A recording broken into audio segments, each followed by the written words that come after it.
It's been a while since we've commented on our rebuild project, and I have to tell you that over the winter months circumstances just piled up on us so that we were unable to make any progress at all worth mentioning on the boat. Once the snow started at the end of October, we went into the harshest winter we've been through up here in the 6 winters that we've been here. So the weather was one thing, there were other issues. We got disorganized and scattered, and it made it very difficult for us to accomplish anything at all. But we're back on it now. The weather's improving. I'm back down on the boat working on it right now, and we think we're going to be able to have the boat in saleable and livable condition by June 18th. We're losing the house that we're in, so that's our deadline for getting at least the fuel tank back in and enough of the furniture in so that we can actually live aboard again. Well, it's not going to be finished, not by a long shot, and right now we're planning on taking it down to Wrangell. They have a really nice boatyard facility down there, and we think we will be able to get things done there without having to go all the way to Port Townsend to get work done on the boat. That's our hope, and we're basing the plan on that hope.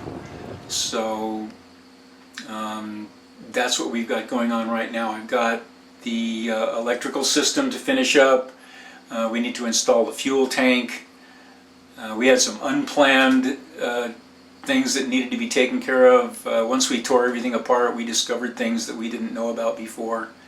The engine controls and cables, I had to have a cable made up for the fuel shutoff engine stop control. The old one was just the wrong kind of cable. It was twice as long as it needed to be. It was a laid cable instead of a solid wire. Lots of things like that that we're discovering as we tore the boat apart that we needed to fix. Not everything we corrected. Some of the things we just went ahead and put back together the way it was. If we knew then what we know now, we would have just gutted the boat, thrown everything away, and started from scratch making new patterns instead of trying to duplicate what was already there. But that's the way it goes. You learn as you go along. If we ever have to do it over again, we'll know. Right now I've resumed working on the interior ceiling. Turn around here. Whoops. There. The ceiling, putting the ceiling in the main cabin. This is a project it'll take me today to get this side finished. And then we'll take all these back out again, take them up to the house and do the ceiling and varnishing bit on them and put them back in again. I have a couple of shelves to fabricate. Now, it's hard to get a good shot of this, especially while I'm working, since I don't have my photographer here. But maybe you can see that I'm using a spacer and a wedge to get the spacing between the slats and get them positioned properly. And then at the other end I'm using clamps to hold them into position and hold it in position there. There's no room for a clamp down on this end, so I'm using that little wedge. And the spacer is just a piece of 1/4 inch thick fiberboard that I'm using for a spacer to get the spacing between the slats the same all the way around. And there you go. So that's how I'm doing it. And I'm hoping it'll look good when I'm done. Looking good, Chuck. Yeah! Woohoo! Just gotta put, I think, three more here, maybe a partial one. And then I can do the other side, which will be 4 on that side. So spring is sprung. Spring is sprung. Finally, in Petersburg, spring is here. Yeah. It's only been the last 2 days that we've been able to start, that you've been able to start working on the boat again. That it's been warm enough you can actually get anything done. Yeah, this was one thing or another. No. So, plan is to get both sides cut today and get me back to the garage at Lois's house. I can start sanding and Go back to the sanding and sanding, epoxying sealing, and oh my finishing. gosh! Oh, can't wait. Sanding, sealing, and finishing. Yeah. So a lot of the pieces are done, just need to be installed. Actually, this whole side, there's only a couple of pieces that aren't finished, and those are going to be finished pretty quick here, so I'll be able to get started on those as well. Getting exciting. Plan is to what, blow out of here middle to end of June. I think so. And we haven't 100% made up our minds yet which direction we're going to go, but we're more inclined one towards the other. And I don't know if we're going to share that yet or not. What direction? Yeah, we'll hold off and wait, because you never know. Well, we never know. It could change, so we'll let you know when we know. We never know until the last minute. Until the lines are untied and we're actually moving, we don't know where the heck we're going. Yeah. All right, well, I better put the camera down and give you a hand.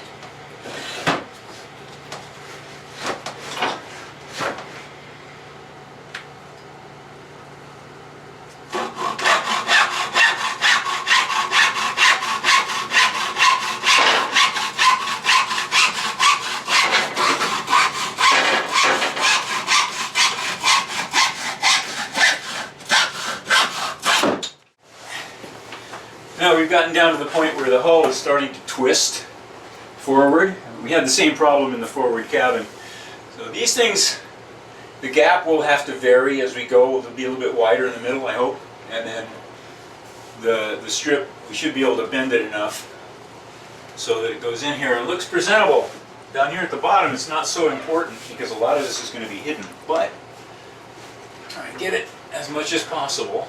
You see where we use the spacer here to start the gap at 1/4 of an inch.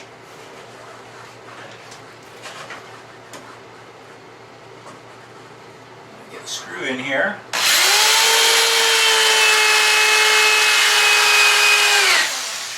Careful not to drill through the hole. Yeah, because it's below the water line here. We don't want to do that here. It's below the water line. Yeah, that would be bad, Chuck. Yeah, it would. It would be bad.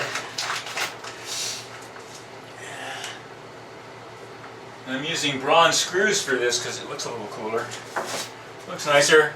And we're going to have to, after we get it all in, put one last coat of varnish on to keep these screws from turning green. So I've got the gap at this end. So I put this spacer in, actually it closed the gap on that end with only one screw in it. So what I'm going to have to try to do is raise this up like that, and screw it in place like that. Put clamp there to hold it. There, like that. Need a little more pressure. Get that up. There, like that. Hold that, get a screw in, and then move on to this next one. So, but the gap is going to have to be wider in the middle than it is on the ends.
Look, you just put them in. I know.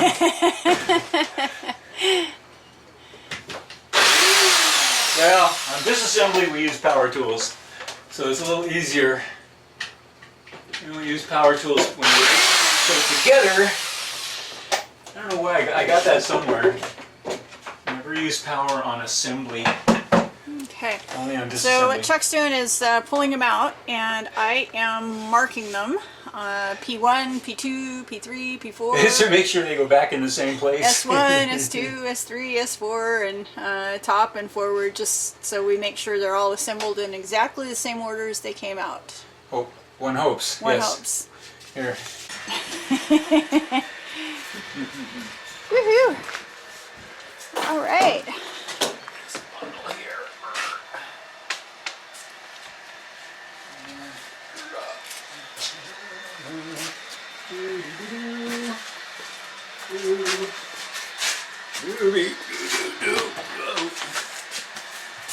Now we just got to get the garage all set up again and get the heater set up in here. Ah! Yeah. All right. Great. Okay. Ta-da! I'm gonna hide under the heat lamps. Yeah. Oh, it's cold in here. So what happened night before last? The heat went out in the house. So it was a little chilly, about as chilly in there as it is in here. We're at 50 degrees, which reminds me we need to bring the heaters in from in there and get them plugged in out here, try and start warming it up. But at 50 degrees I can put on the first coat of penetrating epoxy, correct? Yes. Yes. So I'm going to get 50 is okay. Perfect. Actually 40 is okay, but it'll just take a long time to dry. And as dusty as it is out here, we don't want that. Yeah, so We want I it to think dry with overnight. the heat lamps, it should be okay. I'll mix up a small pot and take these out, get them sanded, and get that first pot of epoxy going. Woohoo! Here We need to go. redo the table thing. We have the sawhorses under that table there. Yeah, And then that piece of plywood is for the new shelving, the new shelves on either side of the boat. yeah. Are you going to be able to cut those out today? I don't know. I don't think so. Ah, okay. 'Cause we Yeah. have the patterns. We measured those while Yep. we were there. Mm-hmm. And that's all straightforward, no changes there, except for one of them is going to be an inch wider, I think. The shelf on the starboard side, we're going to make it inch wider, a little bit more storage space. Cool, this is looking good. It's Yeah. exciting. We're moving again. We're Woohoo! moving forward again. Yay. Oh, gosh. It's about All time. right, let's get going. Okay. Okay, so I have 17 slats that I need to get started on. Just do a final sand. Some of these holes are a little bit on the rough side where Chuck drilled the holes, so it's to be expected. And so I'm just going to sand those, get them all finished up, starting with 180, move to 220, just finish them real quick. And then we're going to go ahead and put on the first coat of penetrating epoxy. There it is. I see it. I have it.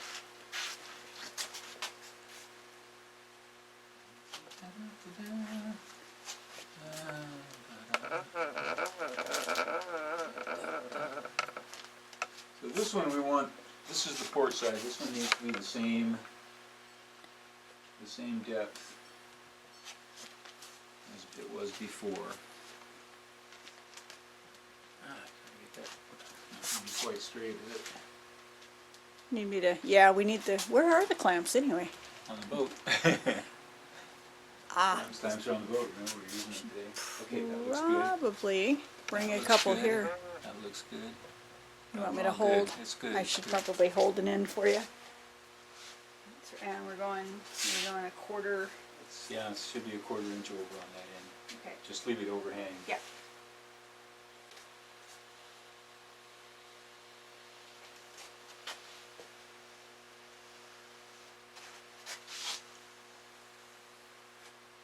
There we go. Just like that. Cool. Now, we're going to have to mark this. Did I mark it? Because we're going to paint over it anyway.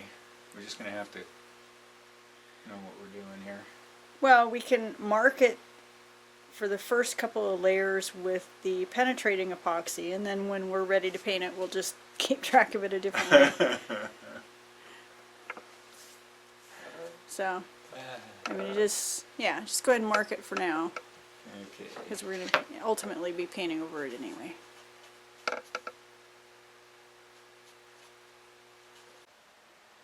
All right, so we've got the slats are sanded, and we've got everything all wiped down. I was kind of hoping to get the first coat of epoxy on this evening, but you know what? It's really cold in here. I can barely feel my fingers. As soon as the sun went down, it started getting pretty chilly. So I'm going to call it a day, and we'll get started on this tomorrow.